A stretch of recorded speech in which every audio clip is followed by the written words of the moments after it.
Bienvenue, c'est Samir, on est sur TPMY. Aujourd'hui, on va parler d'une actualité assez drôle, hein, enfin drôle, sauf si tu es français. Là, effectivement, là, ça sera pas drôle, mais on va quand même faire en sorte d'en rire. On va parler un petit peu de l'arnaque du gouvernement hein, qui nous pompe notre fric et de cet hôpital de Georges Pompidou qui fait un appel aux dons pour acheter un scanner. Euh, On va aussi parler du fait que les uniformes obligatoires à l'école demandés par tous les Français sont payants et à la charge des familles. On va parler aussi des ministres qui sont accusés, il y a des preuves hein, d'avoir fait du détournement ou autre, et aussi de cet organisme qui lutte contre la corruption de nos ministres, de nos politiques, qui a été dissoute. Donc vous allez voir, ça va être intéressant à analyser, tout ça bien évidemment, avec un peu d'humour, et encore une fois, j'en avais parlé, et puis là c'est juste voilà, une confirmation de ce qu'on vit en France. Avant ça, je vous demande de vous abonner, laisser un commentaire et liker pour le référencement, de me rejoindre sur Twitch où je suis en live 7 jours sur 7 limite, hein, mais le lundi au jeudi c'est l'actualité, débat, sujet de société, et à partir du vendredi c'est un peu à la cool. Voilà, j'ai pas besoin de répéter plus souvent, mis à part que merci du soutien que vous m'apportez en me suivant. Donc là on va commencer par l'introduction. L'association anticorruption, Anticor, dénonce le non-renouvellement de son agrément par le gouvernement. Alors, attendez, excusez-moi, parce que vous voyez pas, c'est... comme s'ils allaient renouveler le truc, tu vois, ça me fait rire. Le gouvernement avait jusqu'à minuit mardi pour renouveler l'agrément d'Anticor, ce qu'il n'a pas fait. Nous sommes bien conscients que nos actions contre la corruption agacent profondément le gouvernement, estime l'association. Ah là, c'est trop marrant.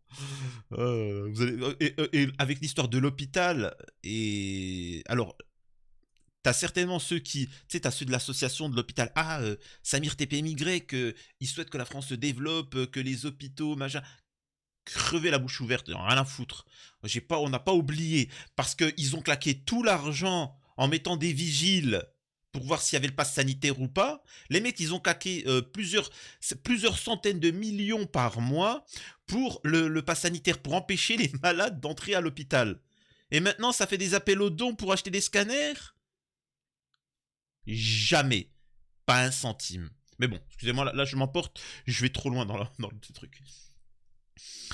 L'agrément d'Anticor n'a pas été renouvelé par le gouvernement. L'association anticorruption attendait d'ici au mardi 26 décembre la réponse à sa demande. Après l'annulation par le tribunal administratif de Paris du précédent agrément, c'est un refus implicite après 6 mois d'instruction par la direction des affaires criminelles et des grâces où absolument rien ne nous a été reproché. Déduit mercredi 27 décembre au matin Elise Van Beneden, présidente d'Anticor. Une information confirmée de sources diplomatiques à France Inter. Cette décision ne nous surprend pas malheureusement car nous sommes bien conscients que nos actions contre la corruption agacent profondément le gouvernement. Réagit-elle auprès de France Info. Mardi 26 décembre, peu avant minuit, l'association postait ce message sur le réseau social X. Il reste 20 minutes au Quai d'Orsay pour renouveler l'agrément d'Anticor. Or, à minuit passé, chou blanc, a écrit l'association dans une autre publication. Mercredi 27 décembre, au matin, rien n'apparaît au journal officiel de cet agrément demandé par Anticor. Ce refus implicite intervient après une instruction de 6 mois, durant laquelle aucun dysfonctionnement nous a été reproché par le gouvernement. Et là, je vous le répète, hein, gauche-droite, là je vais vous montrer que gauche-droite, l'important c'est de vous pomper votre fric. C'est tout. Tu vois. Mais continuez là, dans les petits trucs comme ça, là, les petits conflits internes. Et alors même que la première ministre a considéré en octobre dernier qu'Anticor remplissait toutes les conditions pour être agréé, déplore Elise Van Beneden, elle annonce que l'association va contester cette décision devant la justice administrative. Selon la présidente d'Anticor, la bonne nouvelle c'est que la justice qui va c'est la justice qui va statuer sur le respect par Anticor des critères pour être agréé. Ainsi poursuit-elle. Cela permet d'évacuer l'arbitraire auquel nous sommes soumis depuis 3 ans. Cette décision nous attriste car elle constitue une entrave à l'action de certaines de bénévoles qui luttent partout en France contre les abus de pouvoir. L'agrément permet à Anticor d'intervenir dans des dossiers de lutte contre la corruption présumée. Sans ce sésame, l'association ne peut plus se porter partie civile, alors que cette démarche est fondamentale puisqu'elle permet de contourner la décision d'un procureur dont la carrière dépend du gouvernement, de classer sans suite une affaire politico-financière sensible.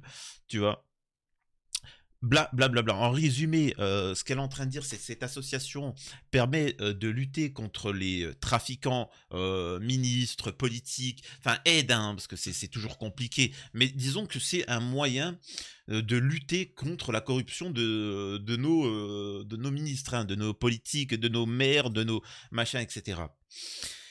Et étonnamment, la meuf, elle a été fichée S, tu vois, elle a été fichée S, et ils l'ont censurée. C'est bizarre, hein, parce qu'on a quand même mis en prison en France quelqu'un qui avait volé un sandwich, hein, c'est quand même fou, hein. Mais bon, c'est ce que je vous dise. Et là, nous avons aussi Muriel Pénicaud.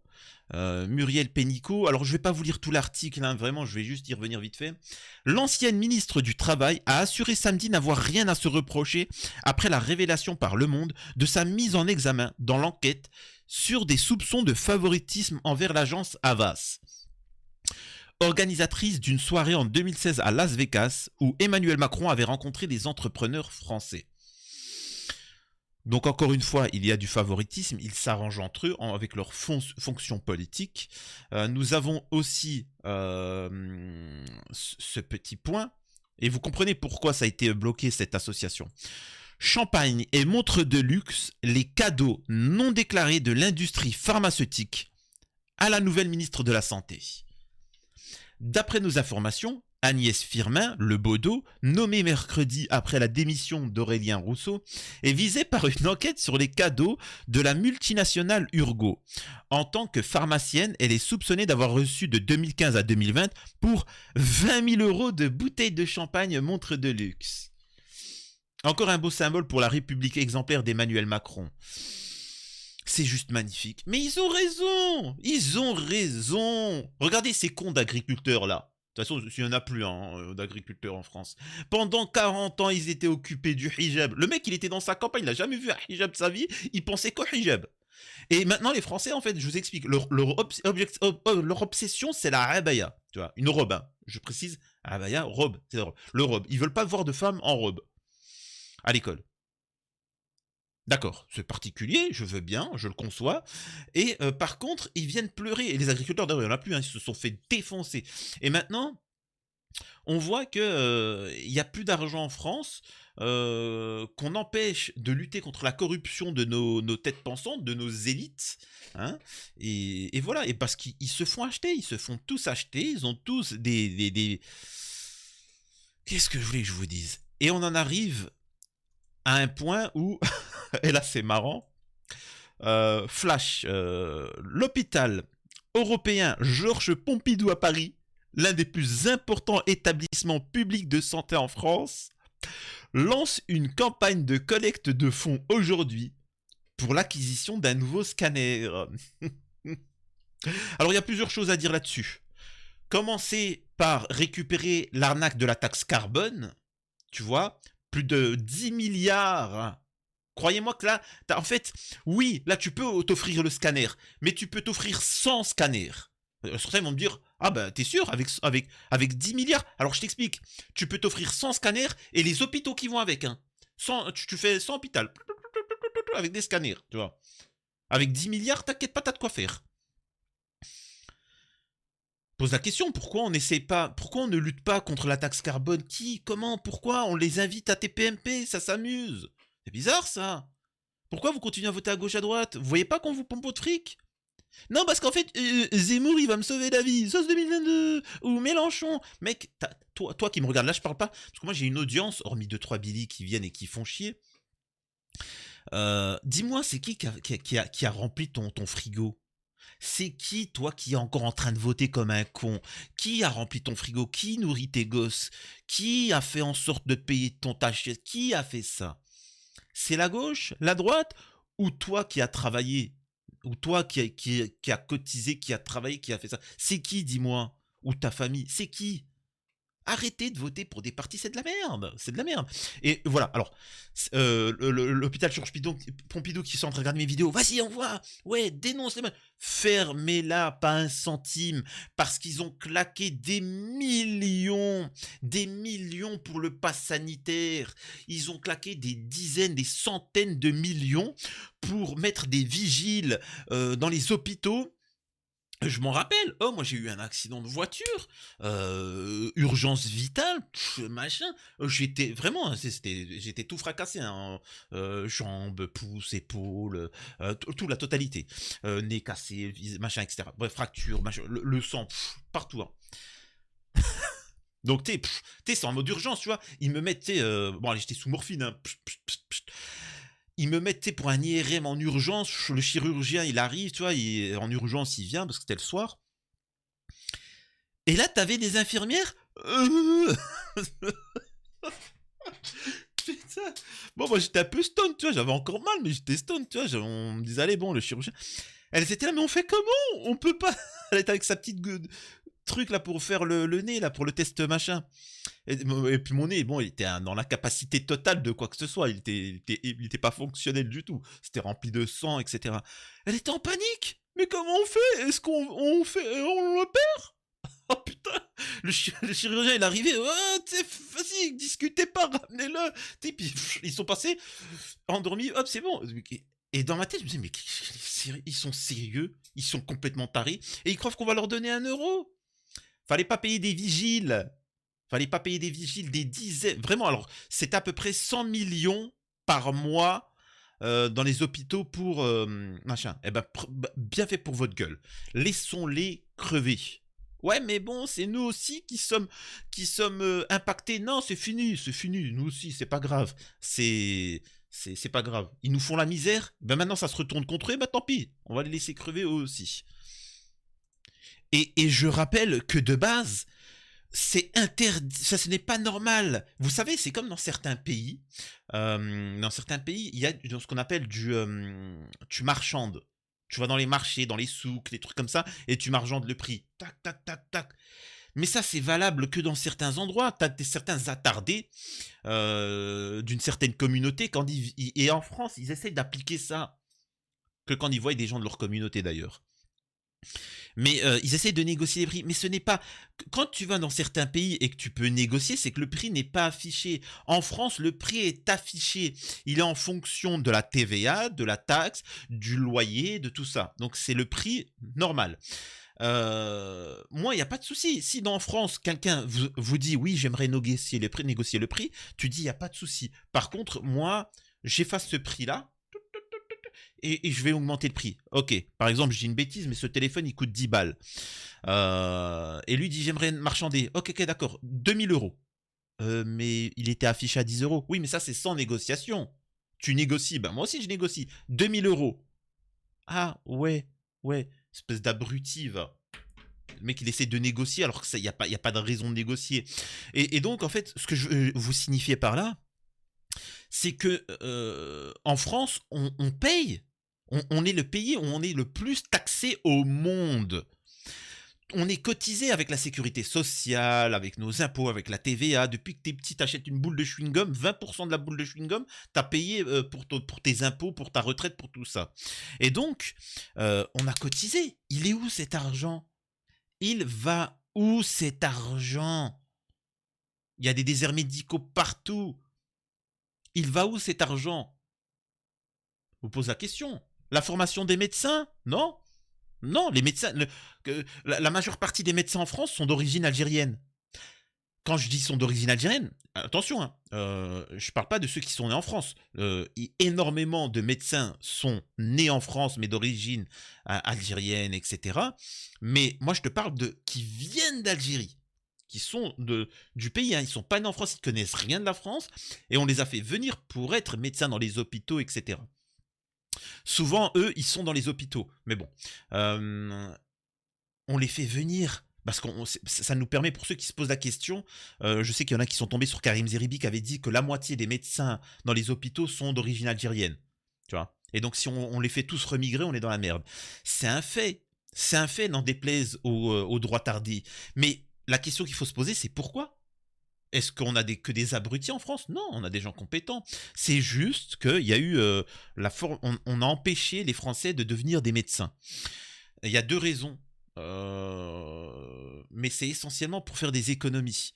Pourquoi se faire chier à louer des universités, payer des universités, payer des profs, payer une formation de futurs médecins, L1 Santé, alors je crois maintenant c'est L1 Santé, hein, c'est plus le L1 Santé, je sais plus comment ça s'appelle, mais pendant 9 ans minimum, alors que gratuitement, opérationnel, on peut faire venir des Algériens qui sont opérationnels, qui ont la formation nickel, qui parlent français.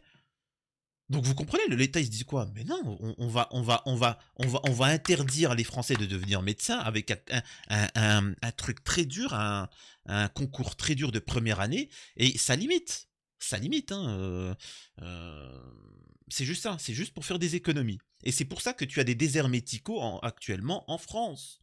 Mais bon, il y a aussi un but derrière, mais bon, ça, je vais pas vous parler parce que c'est pas le sujet. Donc j'ai envie de dire, démerdez-vous. Démerdez-vous.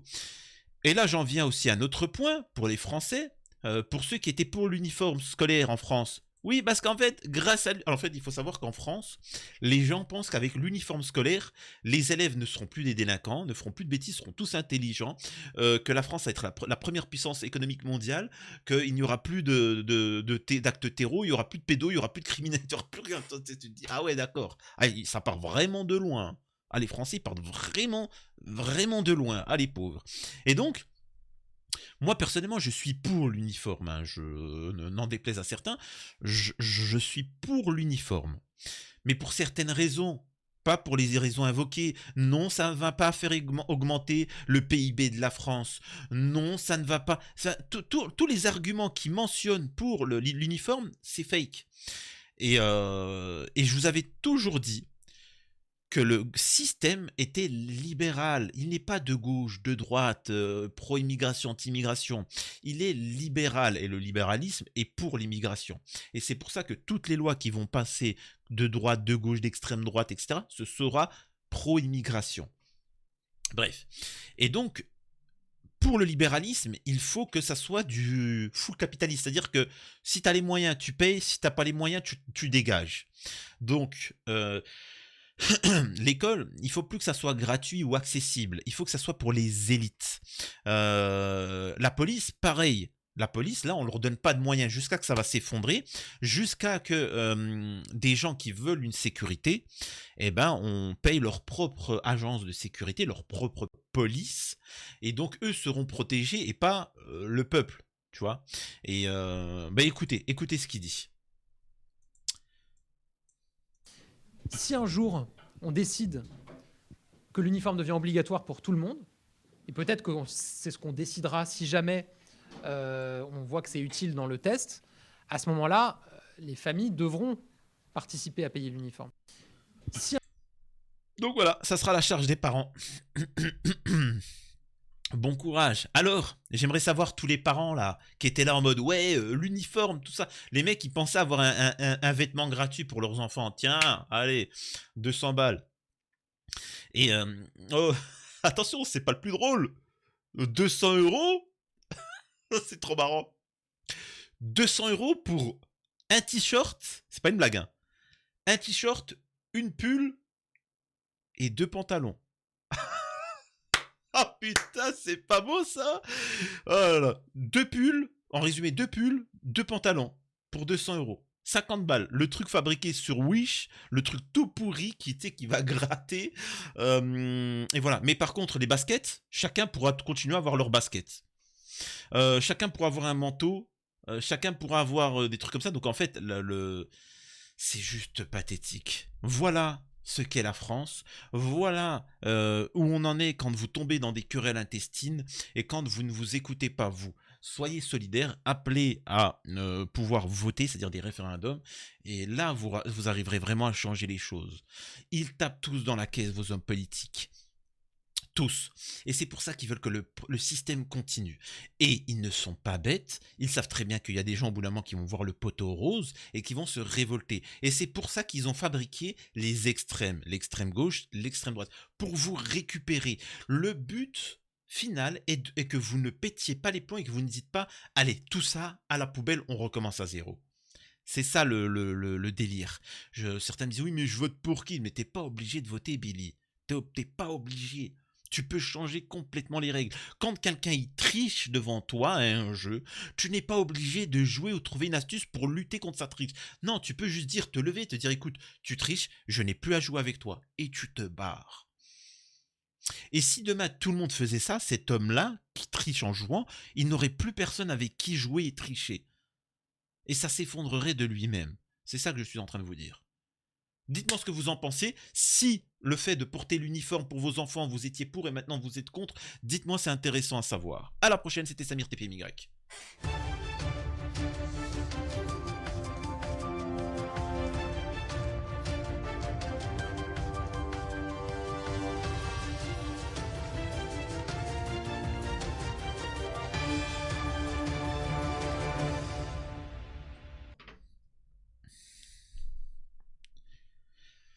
Bon, j'ai rien d'autre à dire. Voilà.